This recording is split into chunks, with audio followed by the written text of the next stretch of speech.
Assalamualaikum warahmatullahi wabarakatuh. Salam sejahtera untuk kita semua. Kami dari Fakultas Hukum Universitas Malikul Saleh ingin menganalisis mata kuliah Hukum, HAM, dan Humaniter yang terkait kasus pelanggaran HAM etnis Rohingya dalam perspektif ASEAN. Yang terkait kasus pelanggaran HAM etnis Rohingya dalam perspektif ASEAN. Baik, saya sendiri sebagai moderator yang bernamakan Ella Gustina dan rekan kami yang bernamakan Putri Nabila Amanda dan Rahmat. Etnis Rohingya adalah kelompok etnis yang berasal dari Bangladesh namun telah bermukim di negara bagian Rohingya di Myanmar sejak abad ke-7 Masehi. Meski telah berwujud abad tinggal di Myanmar, pemerintah Myanmar menganggap bahwa Rohingya termasuk dalam etnis Panglima sehingga tidak dapat diakui sebagai salah satu etnis Myanmar. Hilangnya kewarganegaraan membuat etnis Rohingya tidak mendapatkan perlindungan nasional. Perserikatan Bangsa-Bangsa atau PBB dan negara-negara barat tampaknya tidak risih sama sekali dengan berita pembantaian etnis Rohingya tersebut. Bahkan pemimpin negara yang memiliki penduduk Islam terbanyak di dunia, Indonesia juga tutup mata. Kementerian Luar Negeri menganggap persoalan tersebut sebagai masalah internal Myanmar. Kasus Rohingya memang bukan sosial agama. Mereka dibantai bukan karena beragama Islam, tapi dilatar belakangi tidak diakui etnis Rohingya sebagai salah satu etnis Myanmar. Bagi pemerintah Myanmar, etnis Rohingya dianggap sebagai warga negara kewarganegaraan. Atas dasar itu, tentara Myanmar melakukan berbagai pelanggaran HAM semenjak meletuskan kekerasan pada Agustus 2017. Sekitar 400.000 etnis Rohingya telah kehilangan tempat tinggal dan lari ke Bangladesh. Sementara itu, kurang lebih 40% Ra'ad Al-Hussein menyatakan bahwa situasi tersebut merupakan suatu tindakan pembersihan etnis yang dilakukan oleh pemerintah Myanmar. Presiden Prancis pun berpendapat bahwa situasi yang sedang terjadi di Myanmar merupakan suatu tindakan genosida. Kekerasan etnis yang terjadi di Rohingya bagian barat berawal pada Juni 2012. Awal pemicu konflik tersebut adalah seorang gadis Buddha yang diperkosa oleh laki-laki muslim dari etnis Rohingya. Kemudian dari pihak Rohingya Buddha balas dendam atas kejadian tersebut dengan memenggal kepala orang dari etnis Rohingya. Ribuan orang etnis Rohingya yang berada di Maukdao melakukan penyerangan kepada etnis Araka dengan membunuh, menjarah rumah warga dan toko, serta menghancurkan tempat ibadah. Akhirnya meletuslah kekerasan antar etnis yang terjadi di negara bagian Rohingya, Myanmar.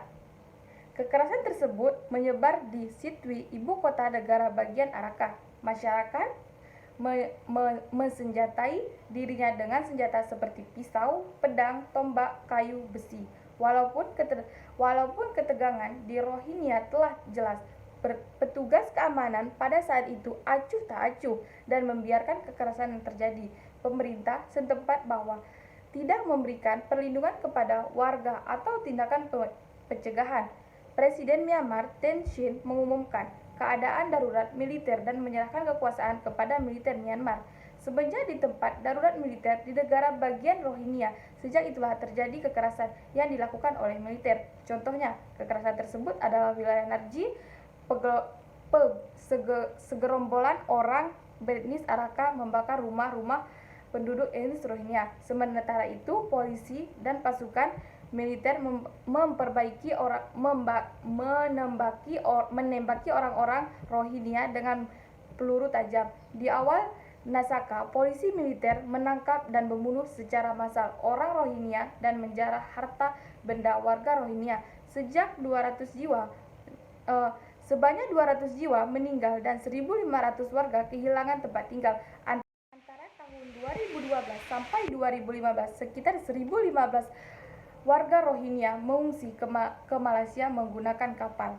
Setelah Myanmar merdeka 4 Januari 1948, pemerintah setempat menganggap bahwa migrasi tersebut adalah ilegal dan inilah yang menjadi dasar penolakan kewarganegaraan terhadap etnis Rohingya. Pemerintah tidak memasukkan etnis Rohingya sebagai etnis yang diakui oleh pemerintah Myanmar dalam undang-undang. Setelah jutaan militer Myanmar tahun 1962 mengharuskan semua penduduk Myanmar untuk mempunyai kartu tanda penduduk nasional. Namun etnis Rohingya hanya diberikan kartu identitas asing yang membatasi atas pendidikan dan pekerjaan. Pada tahun 1982 dikeluarkan Undang-Undang tentang Kewarganegaraan Myanmar yang menyatakan bahwa etnis Rohingya adalah stateless sebagai akibat hak untuk sekolah, bekerja, menikah, berpergian, dan melaksanakan ibadah. Semakin diperketat bahwa mereka tidak dibenarkan hak memilih dalam pemilu. Baik, selanjutnya akan dilanjutkan oleh rekan kami Rahmat. Tahun 2014, 2 tahun setelah konflik kekerasan etnis pecah, pemerintah Myanmar melakukan sensor penduduk yang pertama kali sejak 30 tahun. Namun, etnis Rohingya tidak masuk dalam daftar sensor. Hal ini mempertegas sikap pemerintah Myanmar bahwa etnis Rohingya bukan merupakan bagian dari penduduk Myanmar. Saat pemilu Myanmar pada tahun 2015, penduduk etnis Rohingya tidak diberi hak untuk memilih dan dipilih.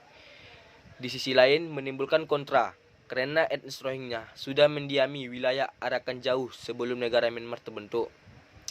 Kekerasan etnis yang terjadi pada tahun 2012 murni merupakan kekerasan etnis yang didasari oleh agama, yaitu Islam dan Buddha. Namun, persoalan berubah sejak meletusnya kekerasan etnis yang terjadi pada Agustus tahun 2017. Kekerasan tersebut bukan lagi kekerasan agama, namun menjadi kekerasan militer. Di kubu Rohingya sendiri muncul suatu kelompok militan bersenjata yang bernama Arakan Rohingya Salvation Army atau disebut singkatannya ARSA. Konflik ini bisa digolongkan ke dalam dua jenis konflik bersenjata. Bisa digolongkan ke dalam konflik bersenjata internasional karena militer Myanmar mendapatkan dukungan dari luar negeri. Negara-negara yang mendukung tindakan militer Myanmar adalah China, India, dan Korea Selatan. Dewan Keamanan PBB pernah mengajukan sanksi terhadap Myanmar atas konflik yang terjadi di dalam negaranya. Namun, China dan Rusia memperkokoh resolusi tersebut.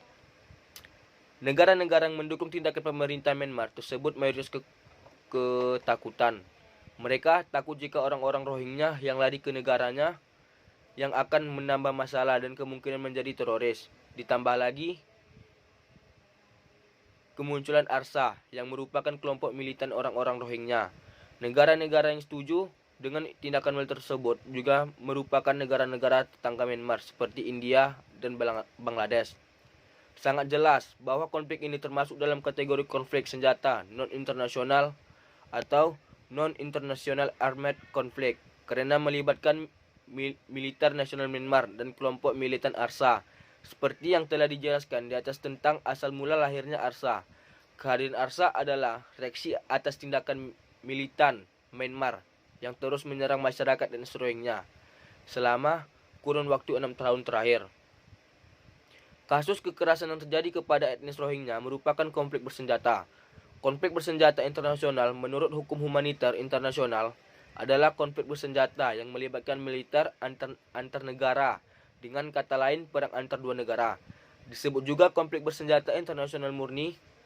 Sedangkan pemikiran masyarakat awam biasanya jika ada perang antar dua negara, maka disebut sebagai perang internasional. Tindakan-tindakan dilakukan oleh militer Myanmar yang melanggar HAM. 1. Pembunuhan. Militer Myanmar dalam melakukan kekejaman tersebut tidak pandang bulu, baik laki-laki, perempuan hingga bayi dari etnis Rohingya menjadi sasaran. Bahkan mereka menembaki orang-orang secara membabai buta. Bahkan ada juga militer yang menembaki orang-orang dari helikopter. Pengakuan penduduk juga menyebutkan bahwa tentara Myanmar tidak segan-segan memenggal kepala korban hingga memotong-motong tubuh korban. 2. Penangkapan massal. Pemerintah Myanmar mengaku kepada PBB bahwa telah menangkap 406 terduga oknum yang terlibat aksi-aksi kriminal di Rakhine bagian utara. Mereka ditangkap atas tuduhan mulai dari pembunuhan hingga mempunyai senjata ilegal. 3. Pengusiran paksa. Pengusiran paksa penduduk Rohingya. Selama melakukan 2 kali operasi pembersihan, tentara Myanmar merusak bahkan membakar masjid-masjid, rumah-rumah warga, serta menjarahnya. Militer Myanmar telah melanggar beberapa ketentuan Konvensi Jenewa keempat 1949 tentang perlindungan produk sipil waktu perang, yakni Pasal 3. Orang yang tidak turut aksi dalam pertikaian termasuk pasukan angkatan perang yang telah meletakkan senjata serta yang tidak lagi turut serta karena sakit, luka-luka, penahanan atau sebab lain apapun dalam keadaan bagaimanapun harus diperlakukan dengan peri kemanusiaan tanpa perbedaan merugikan yang didasarkan atas ras, warna kulit, agama atau kepercayaan, keturunan, kelamin, kekayaan, dan hal lainnya. Pasal 27 alinea 1 dan 2. Orang-orang yang dilindungi dalam segala keadaan berhak atas penghormatan atas diri pribadi, keluarga, keyakinan, praktik keagamaan, adat istiadat, dan kebiasaan. Mereka harus selalu diperlukan dengan peri kemanusiaan dan dilindungi khusus terhadap segala tindakan atau ancaman kekerasan dan terhadap penghinaan serta tidak boleh menjadi objek tontonan umum. Pasal 31. Terhadap orang-orang yang dilindungi tidak boleh dilakukan paksaan fisik atau moral, terutama untuk memperoleh keterangan dari mereka atau dari pihak ketiga. Pasal 32. Pihak-pihak peserta agung sepakat bahwa masing-masing dilarang mengambil tindakan apapun yang demikian rupa sifatnya sehingga menimbulkan penderitaan, jamaria atau pemusnahan orang-orang yang dilindungi yang ada dalam tangan mereka. Larangan ini tidak hanya berlaku terhadap pembunuhan, penganiayaan, hukuman badan, pengaduan, serta percobaan-percobaan kedokteran. Pasal 33 alinea 1, 2, 3. Orang yang dilindungi tidak boleh dihukum untuk suatu pelanggaran yang tidak dilakukan sendiri olehnya. Hukuman kolektif dan demikian pula semua perbuatan intimidasi dan terorisme dilarang. Pasal 34. Penangkapan orang untuk dijadikan sandera atau tanggungan dilarang. Pasal-pasal di atas memberi jaminan bahwa penduduk sipil harus dilindungi selama terjadi sengketa. Segala bentuk perbuatan yang melanggar hak dan perbuatan keji tidak diperkenankan. Untuk kasus terkecil seperti interogasi penduduk sipil untuk mendapatkan informasi secara paksa, hal tersebut dilarang. Sedangkan dari laporan militer Myanmar menggunakan paksaan bahkan ancaman dalam mencari informasi, bahkan memperkosa sampai membunuh orang tersebut. Oke guys, terima kasih. Jangan lupa like, comment, and subscribe.